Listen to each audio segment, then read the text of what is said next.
What's going on, guys? Car review guys here. My name is AJ and we are back again with the 2024 Hyundai Santa Fe Calligraphy and my wife's 2021 Santa Fe Calligraphy.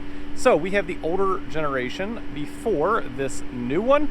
This is just going to be pointing out a couple of the small differences between them. Obviously completely redesigned, you can tell by just looking at them. However, interior, going to go through a couple of things. This is definitely going to be a shorter video, not the full review. Full review link down below. And then also we have the 5 things to love, 5 things to improve. Not sure which order they're going to go up in, other than the review will be uploaded first. Over 21,000 subscribers. Thank each and every one of you. So without further ado, let's run the cinematic and let's jump right on into this. Let's roll.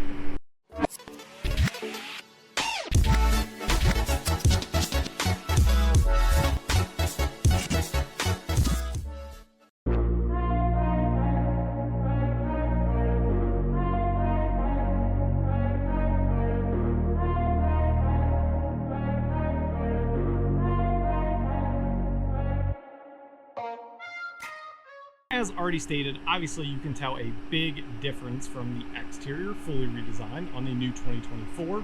LED runners on both of them, obviously an H pattern more so on the 2024. You have some active shutters that are here in the shade. You can kind of see them there. Both of them have 360 cameras, so you have a camera located there in the front. Same thing on this one.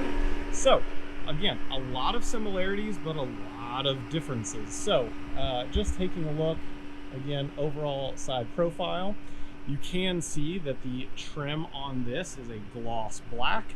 However, on the Calligraphy, it is paint matched on the previous generation, and we'll take you over here so you can actually see again paint match. The Limited does not have paint match, so that's a difference as far as trim levels go. And then let's take a look here at the rear. This is still a power hatch. You just simply press the button and up it will go. And back here you can kind of see no third row, right? A ton of space, and I will put here on the screen the dimensions on the older generation so you can see it as well. In the rear, it does still have the sunshades available, and then you have a heated seats for the rear. I actually like the buttons, honestly, a little bit better in this generation. Just look a little better to me. Again, seats I talk about in the full review. I love the diamond stitch in the older one. This color, not my favorite, but it was only this and black. There was no gray. New generation, which we will get to, you will see. You do have vents, but they are located in the middle, and they are older USB A's and or B's rather. I don't know, one of the two. Either way, but it is not USB-C's like the new one. Up above, you have a full solid pano roof. There is one little bar, but the sunshade is one solid thing. Again, you can see the pattern in the seats. Looks really, really nice. Dash wraps all the way up around. This does have ambient lighting at night as well, and you can see it was buttons opposed to it being on the steering wheel.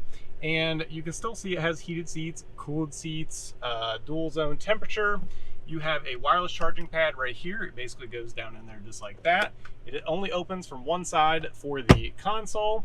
Still have a digital display out in front of you. You also have heads up display out there. Hopefully you can see that. And still a really good infotainment system. And there is no digital rear view mirror, which is super nice on the new one as well. And then just touching on material, it is a suede, even up on the headliner on the older generation as well. So let's go ahead and jump over to the new one. Starting at the rear, it is also power, unsurprisingly. Like I already told you, this also has a third row. So you can see the third row is located here. If you want to fold it down, you can simply, I don't have two hands, pull this, there we go, okay, down it goes. So you can kind of get the idea as to how much space is in here. I lay it down in the full review as well, so be sure to check that out. So again, third row, no third row in the old generation. Checking out the buttons, again, still a heated seat. Again, I don't like these buttons as much. To me, they just seem, I don't know, not quite as nice, but you know, they're still, it doesn't really matter at the end of the day. Still has the features, still really nice. Interior on this, the color, what I wouldn't give to get this color interior on that. I absolutely love this light color gray, but was not available. Now, you do have a sunroof up here and then also one up there. There is a solid panel in the middle now. Obviously not the case on the older generation. As said, there's USB-Cs as well, which is fully updated. And you have the sunshade as well, located on the rear doors. Still has memory seating, 2 levels, completely different looking buttons. And again, just different buttons as far as the look goes. Still has ambient lighting. You can see it's kind of like an H pattern. It's also up underneath there as well. So there is a little bit additional ambient lighting in the newer one as well. You have like the solid look screen, even though it's 2 12.3 inch screens. You have a heads up display. You do have the digital mirror as well, which again, the older one does not have. You have 2 wireless charging pads opposed to just 1. Still have heated seats, cooled seats, heated steering wheel, and the headliner is all Alcantara. So, not a very formal video, but I did want to show while I had the opportunity with both of them side by side. Not everyone's necessarily going to have that. 2 Calligraphies, both all-wheel drive, showing some of the differences from previous generation to current new generation. Again, not the full review.